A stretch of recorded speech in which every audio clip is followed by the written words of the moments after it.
Namasté, parlons des fluorures.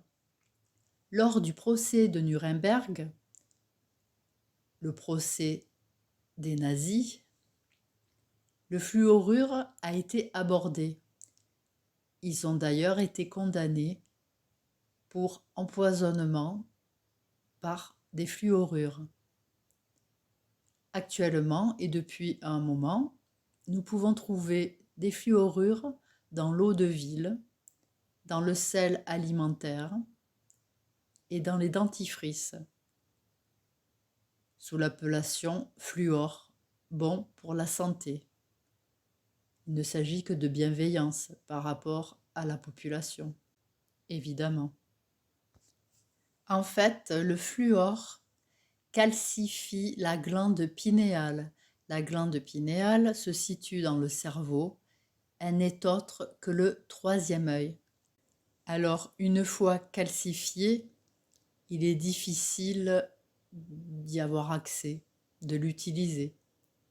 Pour ce fait, si vous voulez le décalcifier, autre que des soins, de la méditation, pour l'eau, privilégiez donc les sources si vous avez accès à des sources, à des puits, des forages.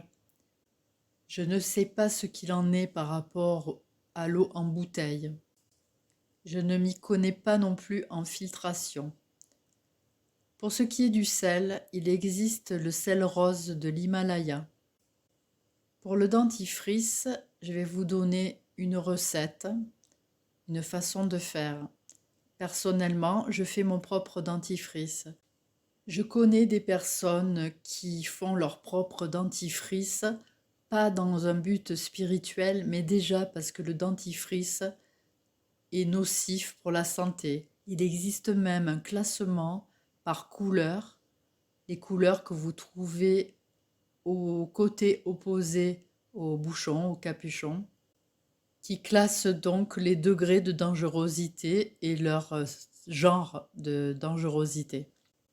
Pour faire votre dentifrice, il vous faut de l'argile blanche en poudre, de l'eau de source, de l'huile essentielle de tea tree et de l'huile essentielle de menthe poivrée.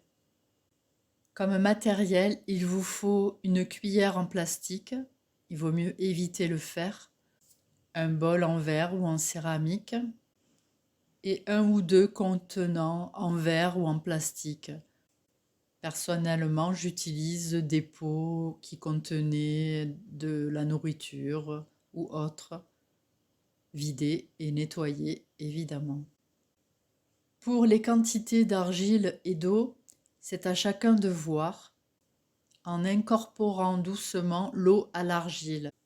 Soyez précautionneux avec l'argile en poudre car elle est très volatile, pire que la farine, pire que le sucre glace même, pour pas en mettre de partout tout simplement.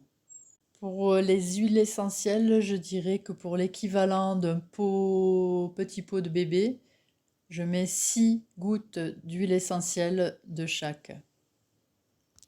J'en profite de parler du dentifrice pour vous dire qu'il est bon, en vous lavant les dents, de changer de main de temps à autre. Une façon de dire à votre cerveau que vous êtes prêt au changement, que vous êtes ouvert à toutes les possibilités. N'hésitez pas à me poser des questions, quelles qu'elles soient, à ce sujet ou à d'autres sujets. Je suis là pour vous répondre. Namasté.